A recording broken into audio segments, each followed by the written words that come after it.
Welcome to the Great People Show, your guide to greatness, your GPS to excellence. Here's your host, J.J. White.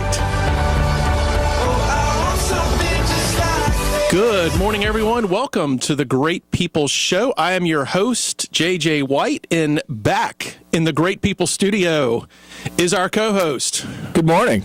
James Munsey. Welcome back. Happy Valentine's brother. Day. How are you doing? It's a day late, man. I know. You didn't call me or email me or text me that. You just waited till the next day. Is this how you get out of buying me candy? Well, now I feel bad. And a card and anything else I deserved. Did you do anything romantic for your lovely wife? Wow, on you're Valentine's gone Day? A week and you're just like pent up energy, man. Look at you. I am. We missed you last week. I'm a coiled spring. Were you Were you jealous that you weren't here last week? I was. Were you? I was envious. Were you jealous or envious? I was pretty envious. I was sitting in a meeting while you guys were here having fun. That is stimulating. 400 miles away from here. That is stimulating. Yeah. I am not jealous of that. I am not envious of that. You can take that and go somewhere else with it. So, folks, welcome to the Great People Show. Whether you're listening to us on live radio at 97.7 FM in Richmond, Facebook Live at facebook.com/Great People Show, or via our podcast, thank you for being here and allowing us to be a part of your journey to the truest version of you. And as James just mentioned, we're a few hours removed from Valentine's Day. And, of course, as the show broadcasts, depending on when you're listening to us, and Valentine's Day can create a lot of problems. It can. There's a lot of problems around Valentine's Day. Sometimes, and I would hope most of the time, it's a seamless holiday for two people that are in love with each other. But it often doesn't work out that way. There's problems there. There's problems if you don't have a Valentine. Mm-hmm. There's a bigger problem in people's head if they feel like they should have a Valentine. That's right. And I really have appreciation for people that are just like, whatever. And then don't need it. And then the next level is when you have a Valentine, but you don't appropriately mark the holiday. Yep. With said Valentine. How do you miss it? I'm sorry, man. It's like anniversaries. I get it. You know, I can go under the radar. Valentine's Day? No. No way. I mean, no way. This is getting way off topic from our show, but I mean, I will tell you that for my wife and I, we actually, the commercialization of Valentine's Day, like, we don't want to celebrate our love on a day because the world tells us that we are supposed to. We like to do it in more spontaneous ways when, like, it's actually us being thoughtful and not Hallmark being thoughtful. Mm-hmm. I mean, that's us, but we've been together a long time. I think if, you know, each his own. I'm thinking about trying to get proof on that. I'm not sure you're being totally honest. She's giving a thumbs up. James's wife is in the studio. She is. She's here. She's giving a thumbs up. It's amazing what you'll say when your wife is actually here listening. I'm pretending like she's not here. Let's move on.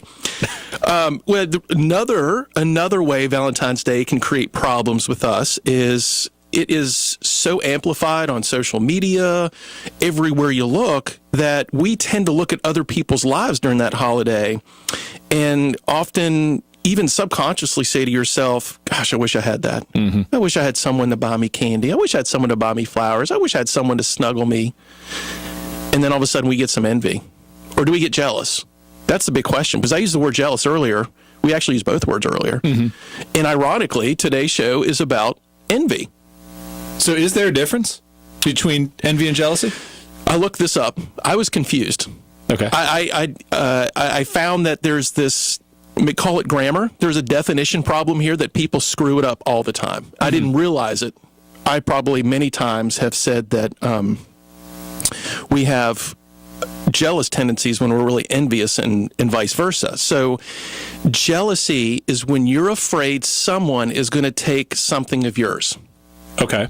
So if you're jealous of your wife because she's talking to a coworker too much, you're actually afraid, or if you're jealous in that situation, you're afraid her coworker is going to take her from you. Okay. If you're envious, you actually are that coworker. Well, maybe. Right. Let's not get too descriptive here, but being envious is wanting something that someone else has. I see. Jealousy is being afraid that somebody's going to take something away from you. So when I looked that up, I was like, oh my gosh, we don't even use the words right. Right. No, because that's not at all. No, I mean, most people are, I think we get envy right in context of using the word, but I don't think we get jealousy right. I think when we feel like we're jealous, I'm so jealous of your house. No, actually, you're envious of the house. Jealous is you're afraid someone's going to take your house away from you. Right, but nobody ever thinks about it. I mean, you think, like, I can remember being jealous when, I would date somebody and they would talk and feeling jealousy, and that certainly is not envy, but then... No, they're afraid that, or maybe in that situation, you're afraid somebody's going to take them away from you. Right. But but I would also say, oh gosh, I'm jealous that he has such a nice car or whatever. Yeah, it's envy. That's totally wrong. It's totally envy. And we're going to talk about envy today. And if you think, so of course, we went to Social Media Monday, and the question was, why are we envious of our friends? Mm-hmm. And several people commented on it. I'm not envious.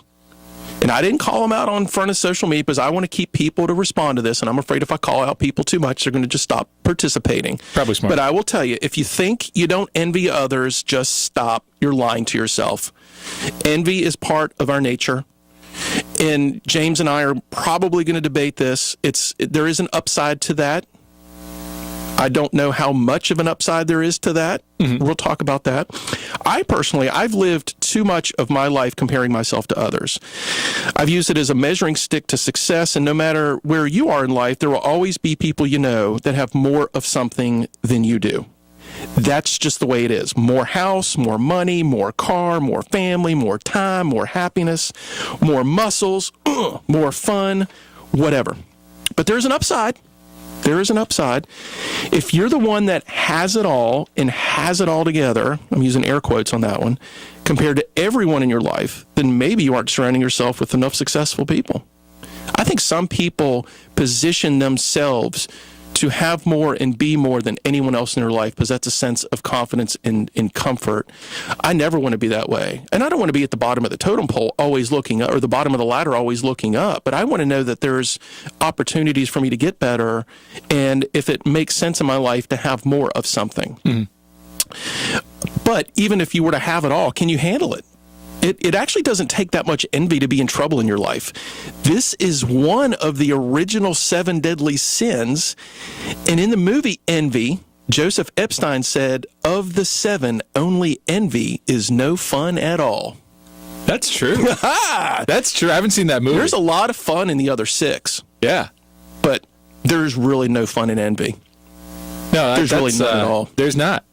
There's not. I do think it, and I think we're going to debate this after the break a little bit, but I do think there are some positives to envy.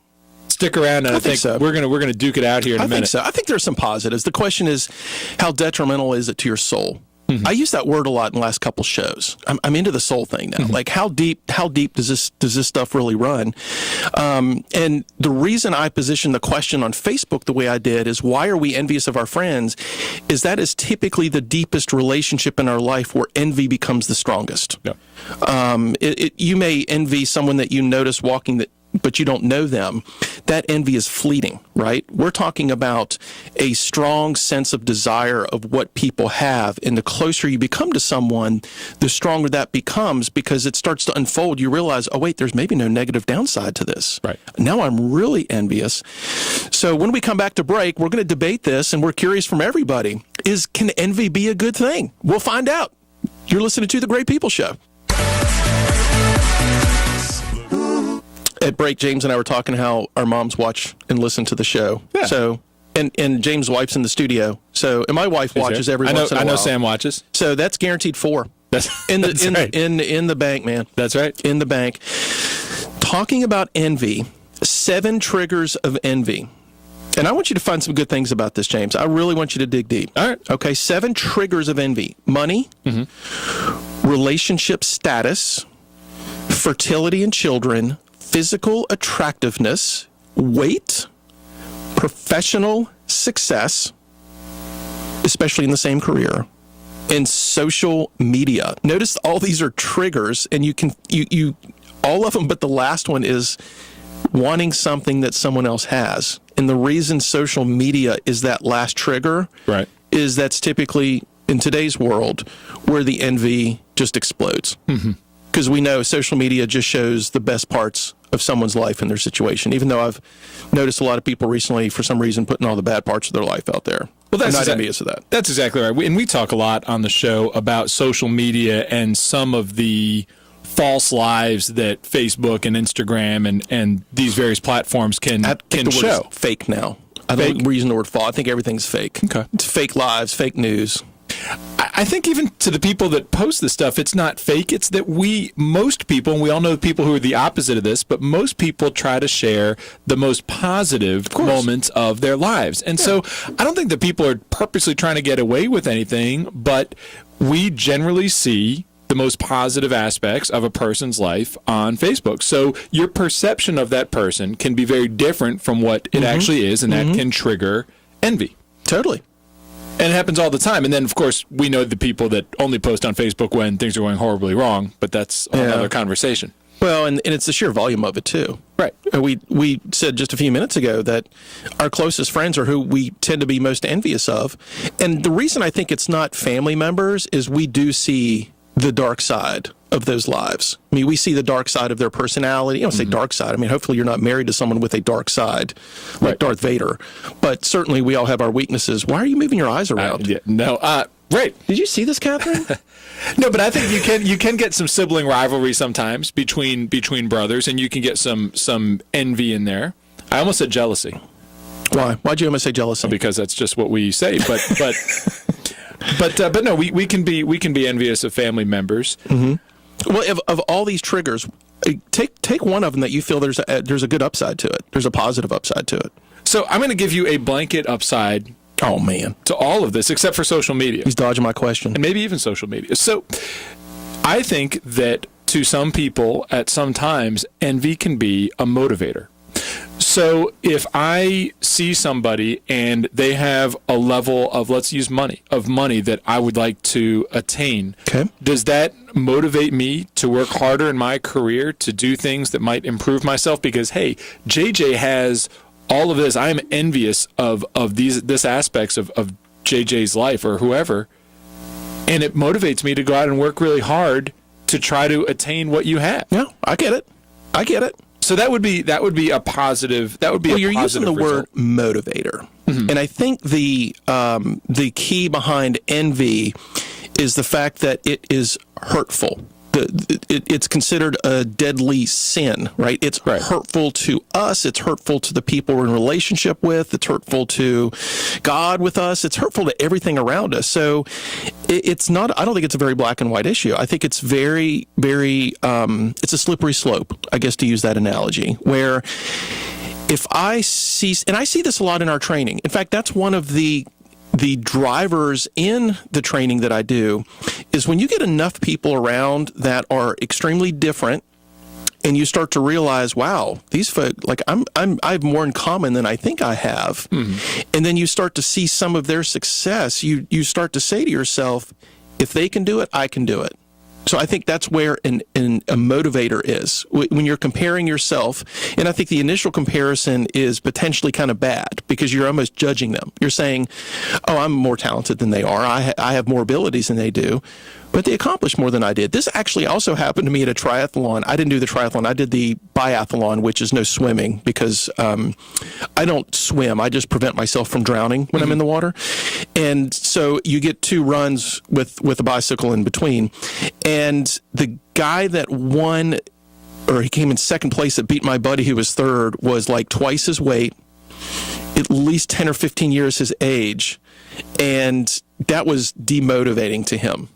But as my buddy says, there's an element to this that I don't know what his history is. This guy could have been like a competitive triathlete 20 years ago. And just because he's gained some weight and gotten older doesn't mean he's gotten worse. But what it does is it drives him to be better. And you may have seen this Facebook meme. It's a rather large, older, heavy-set guy in a running race wearing a shirt. And it said something like, I'm older than you, I'm fatter than you, I'm slower than you, I've trained less than you, oh, by the way, I'm in front of you. And and clearly he wore that to joke, but it was also to motivate the people behind him. Right. So can envy not, though, be a catalyst to create some motivation in our lives? Yeah, absolutely. Absolutely.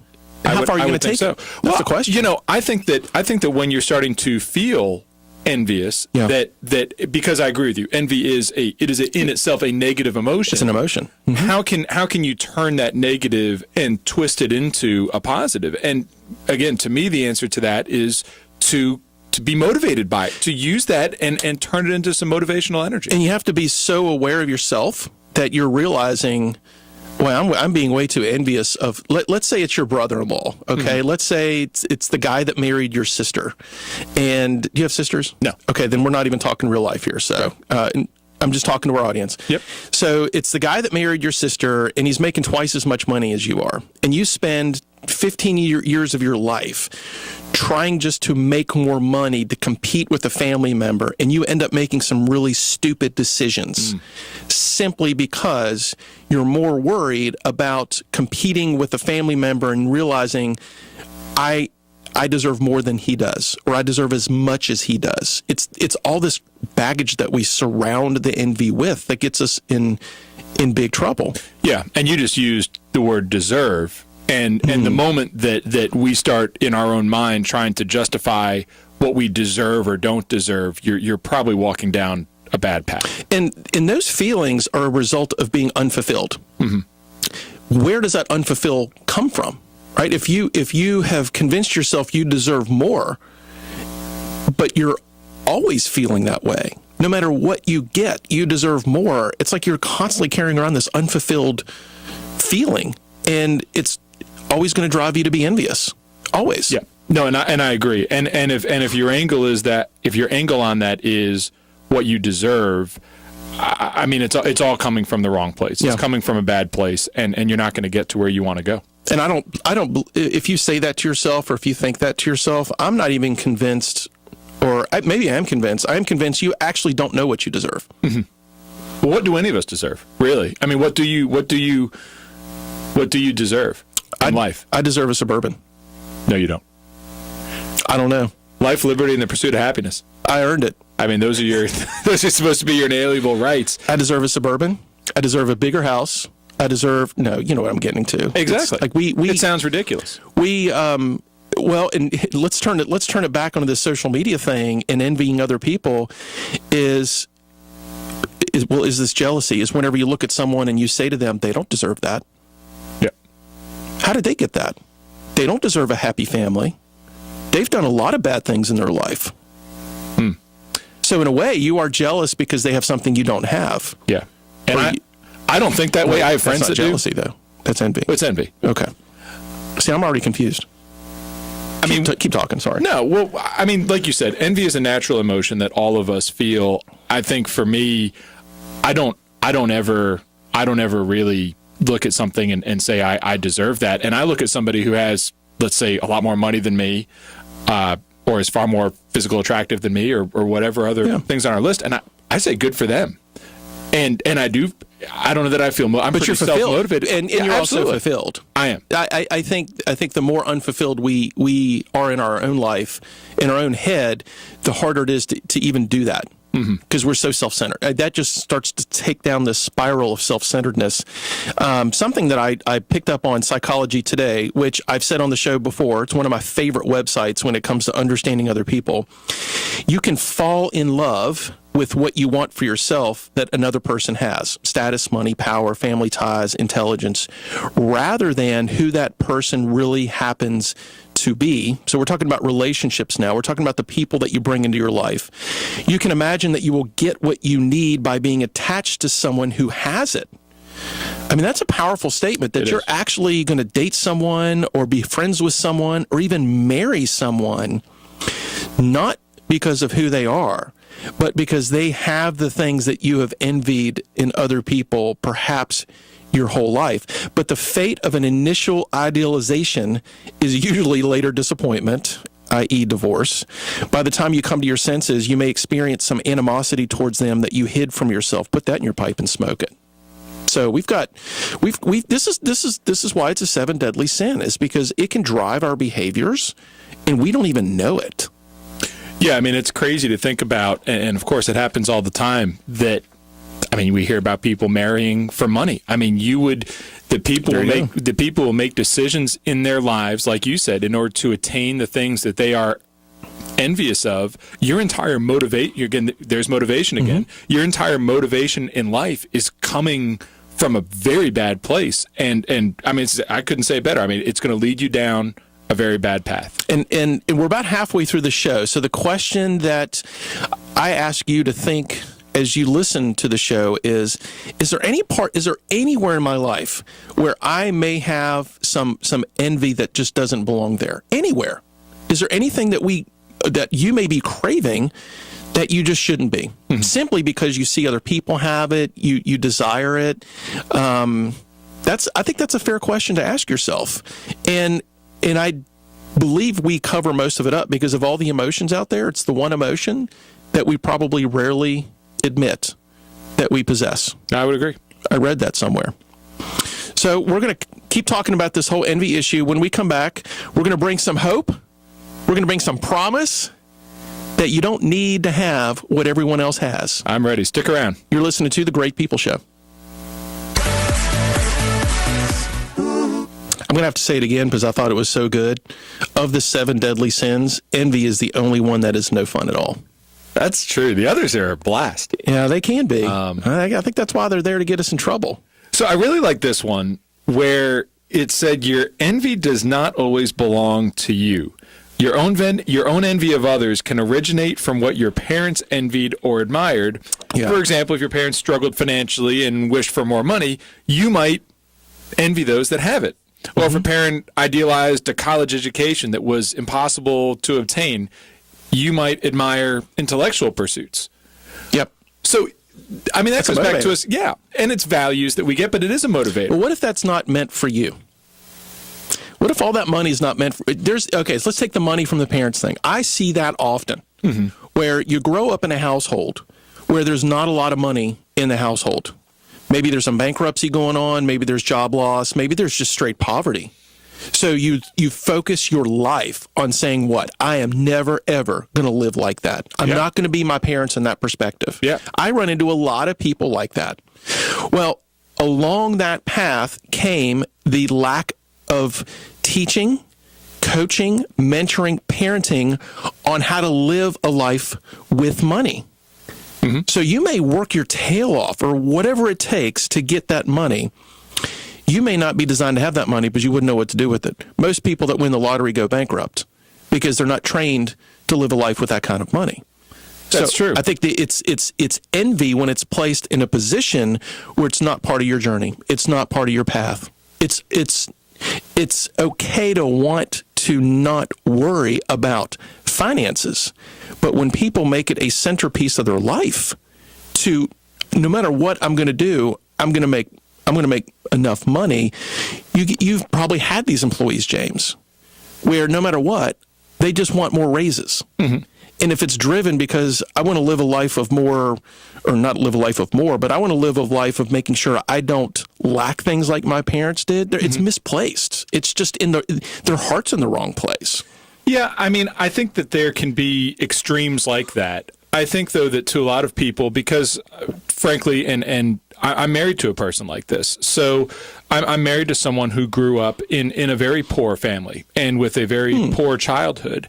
And I think when I talk with my wife, what she wanted was stability in her life. She wanted stability. She doesn't envy people who were multimillionaires and want that. Yeah. She just wanted stability. Because if you've never even been close to a millionaire or close to being a millionaire, you have no idea what comes along with being a millionaire. Exactly. But I think that rather than growing up envious, and this is just I grew up with a fairy tale childhood, as we've spoken. I never wanted for anything. Okay. But knowing my wife for the last 20 years and hearing all the stories from her and from her family, that we're very open about this stuff.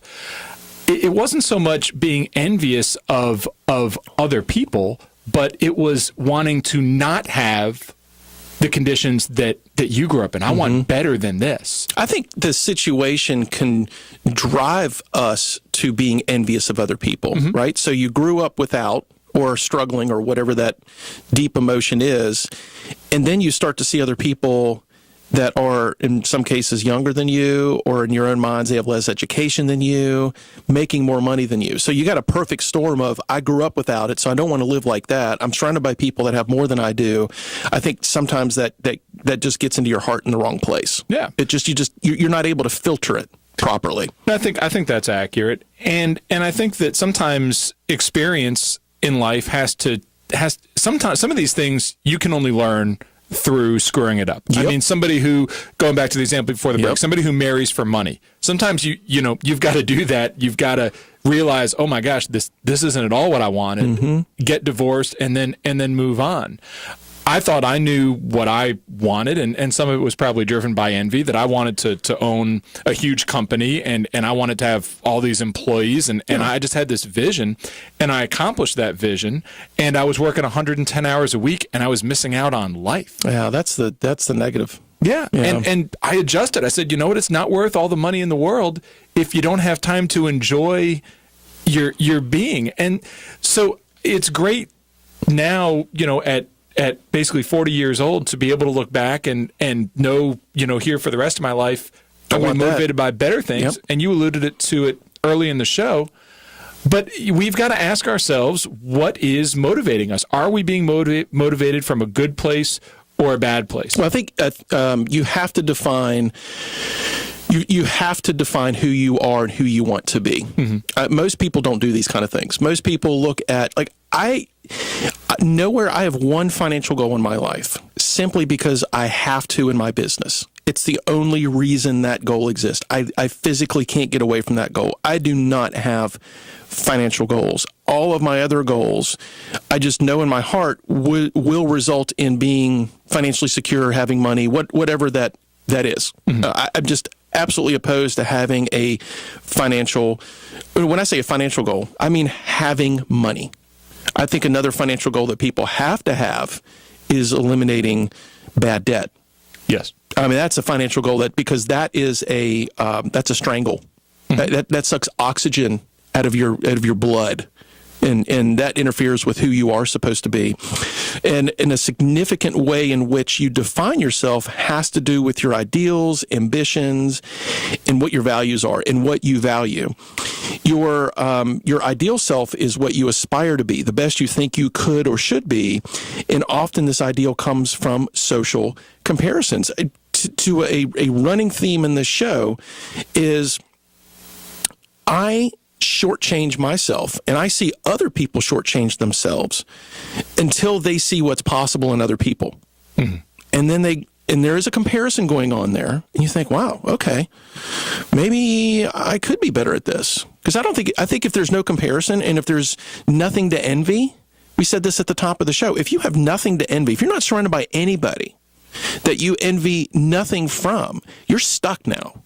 Because I doubt most of us have the original creativity. We're not Elon Musk, right? We're like, I think at the age of 25, I'm going to go to Russia and try to buy some extra rockets, get turned down because it's too much money, and I'm going to say, screw it, let's build our own rockets. And then shoot things up. There's a Tesla on its way to Mars right now, okay? He's not really thinking like the rest of the human population. Most of us aren't wired that way. We are setting our aspirations, goals, dreams, and desires really primarily on what other people do around us. Think about it. I mean, am I wrong in that? No, you're absolutely right. But I assure you, there are people out there who are very envious of Elon Musk. I'm impressed as heck by the guy, but I'm not envious of him. Yeah. And can I add one quick thing to this? The reason I'm not envious is I realize I am not made up like that man is. I don't have the type of behaviors he has. I'm not motivated by what he's motivated by. I don't have the same problem-solving skills that he has. I am not even remotely close to being like him. So why would I have envy over what he has or who he is? I think that's where a lot of people get stuck, is they think they can have anything. I interviewed a guy one time. It was a sales job. Okay? And I don't remember how we got into it, but he said there's absolutely nothing that separates me from Steve Jobs. I can do anything that Steve Jobs did. I was like, you know what, man? Knock yourself out. I will enjoy looking at you from a distance. I didn't say this, but you're not working here. Yeah. Because you can't be what everyone else is. You can't have what everyone else has. That's not the goal. And you can't even convince yourself, because we are all so wired differently. We have our own path. We have our own journey. We have the gifts that we have. And we get derailed and really screwed up by looking at other people and saying, I can do what they do. I can have what they have. Put it out of your mind. It maybe, right? Maybe, but it's very doubtful, because you're not them. You're not them, and do you really know what they have? I love the commercial. Who is it for? Where it shows the guy riding on the riding lawnmower in front of his McMansion, and everything in his life looks perfect, and he looks at the camera and he says, "I'm in debt up to my eyeballs." I mean, you never know. That's a great commercial. You never know what's behind the curtain. And we're getting ready to head to a break. I'm thinking of another Chick-fil-A commercial. We'll talk about that when we come back. Okay? Sounds good. You're listening to The Great People Show.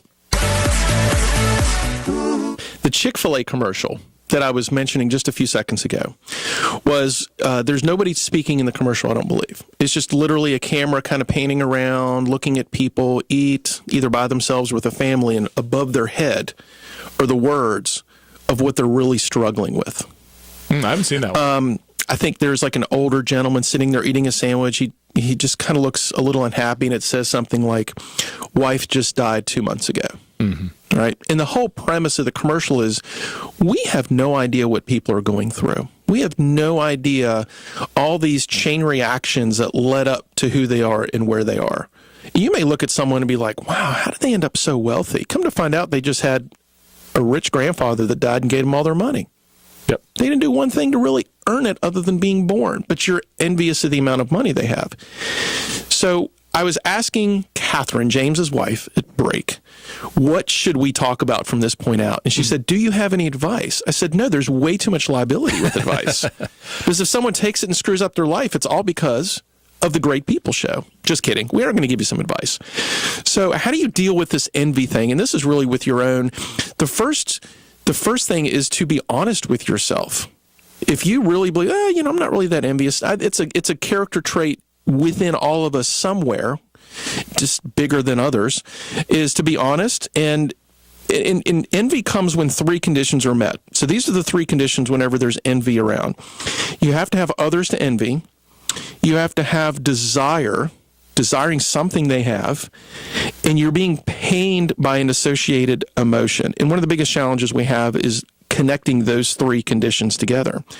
And I mentioned this earlier, it's one of the least confessed emotions that we have. So you have to ask yourself, if you're being driven towards something, a goal, more money, more time, more ever, is this truly something for you and good for you, or is this being driven by something or by someone in your life that you look upon as, I want to be like them? Mm-hmm.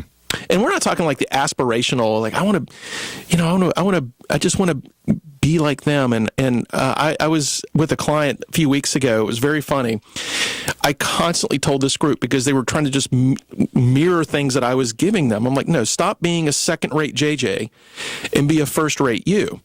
And it's neat to watch people challenge themselves to be better. It's amazing to watch them to challenge themselves to be the best version of themselves. Yeah.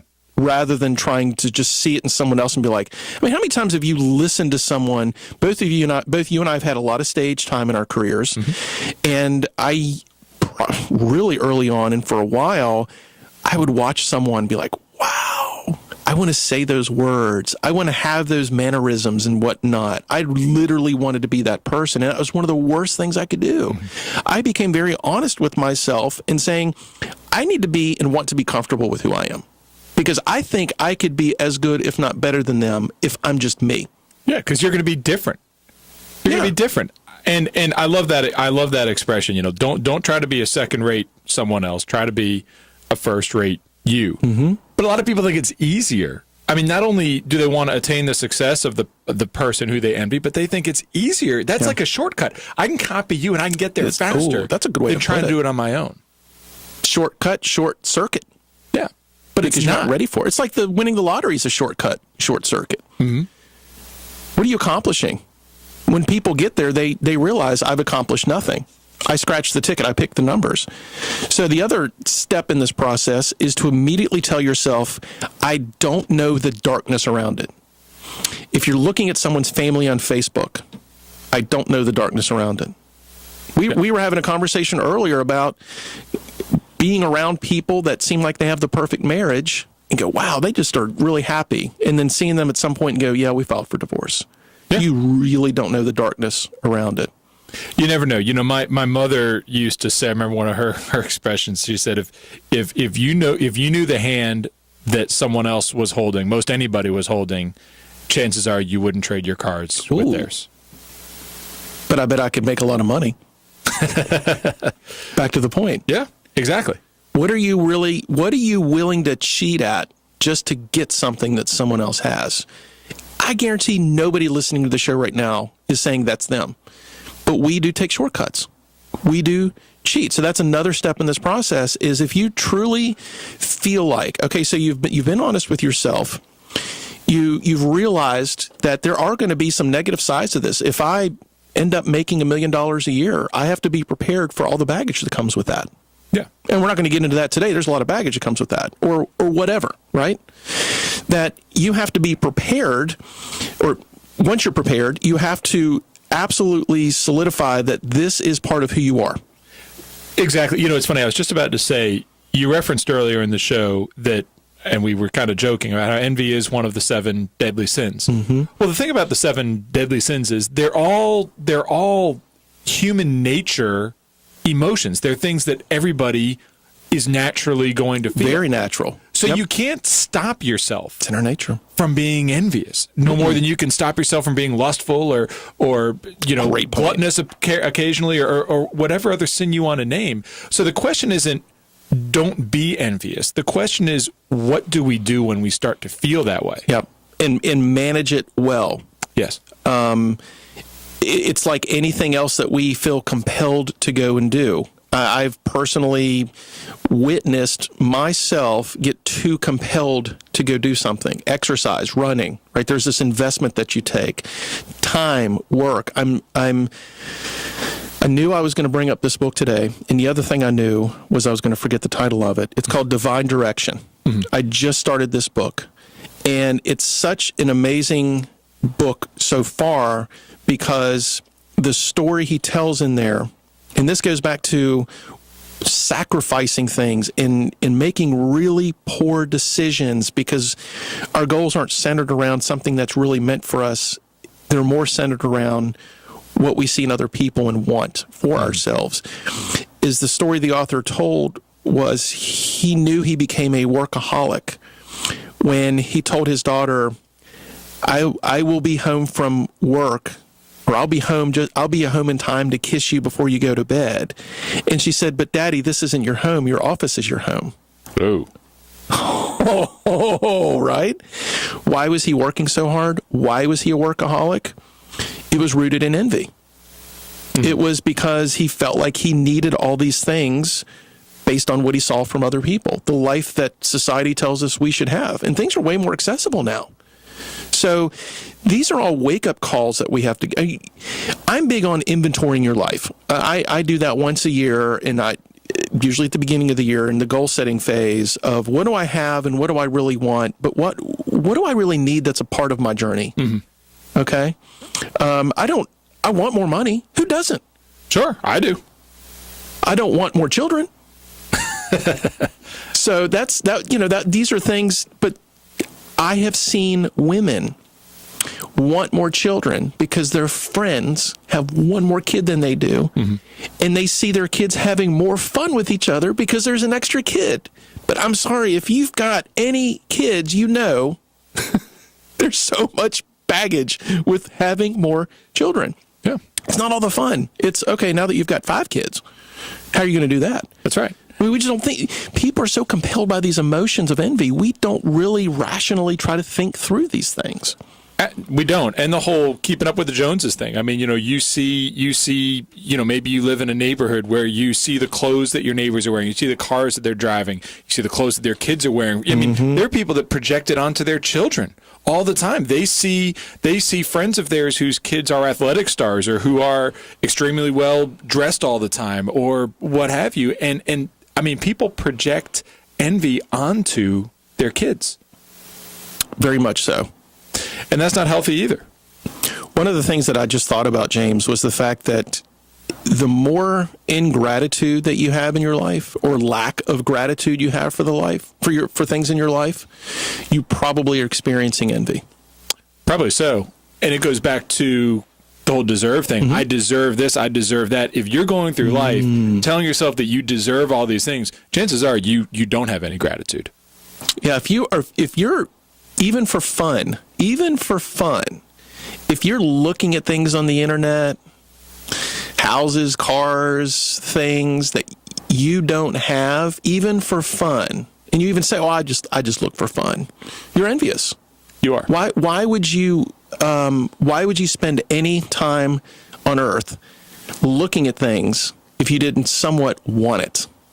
And this is a complicated subject, but why aren't you spending that time really appreciating and being thankful for what you have instead?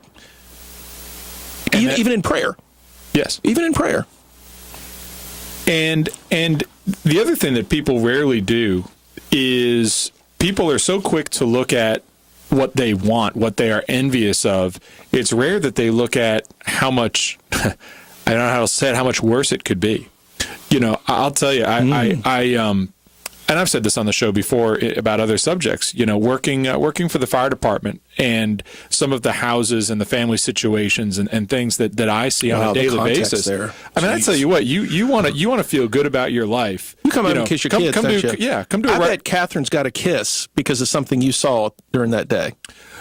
Absolutely. Don't think too hard about that. Absolutely, Catherine. Just think it was all natural. And I don't share most of it with her. But the fact is, if that is a great check on yourself to think about. I mean, most of our listeners have so much more than people would. There are people who are envious of you. Whoever you are and wherever you think you are in life, I can almost assure you that there are people out there who are envious of what you have. But we don't think about it that way. And I wonder what drives some of these folks that I've seen do it, and I'm very appreciative of what they do, the courage they have. And it's every time I've noticed it, it's been a woman. Okay. I've never seen a guy do this, but a woman get on Facebook Live, no makeup, crying, confessing to something really uncomfortable going on in their life. And almost like there's a guilt because they know that they have put so much out there that makes them look perfect, that they wanted the rest of the world to see what the other side looks like. I think we have a responsibility to, if we're going to put the good things out there about ourselves, I think we have a responsibility of showing people who the real us is. I mean, think how cleansing that is.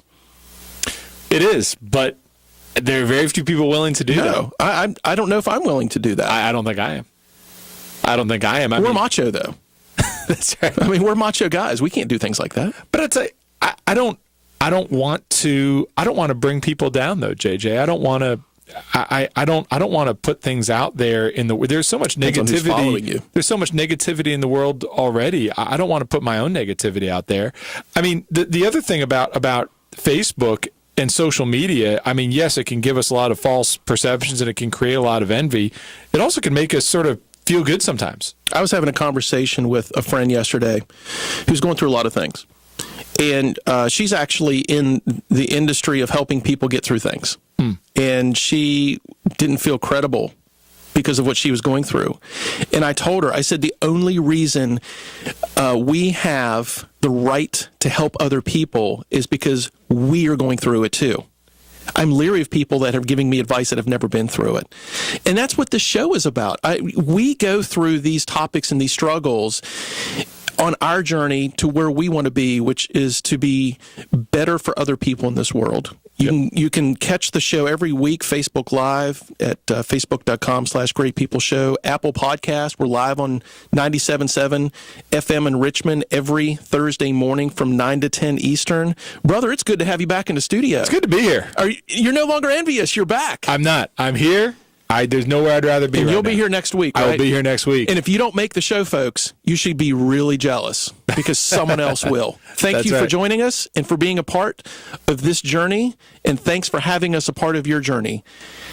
You're listening to The Great People Show. We'll see you next week. I want something just like this.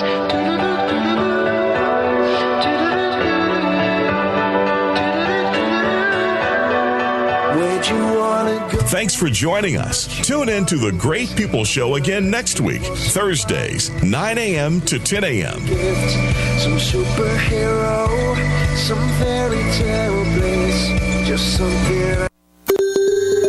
There are many, many questions, but the answer is AM 820, WNTW Chester. Breaking news this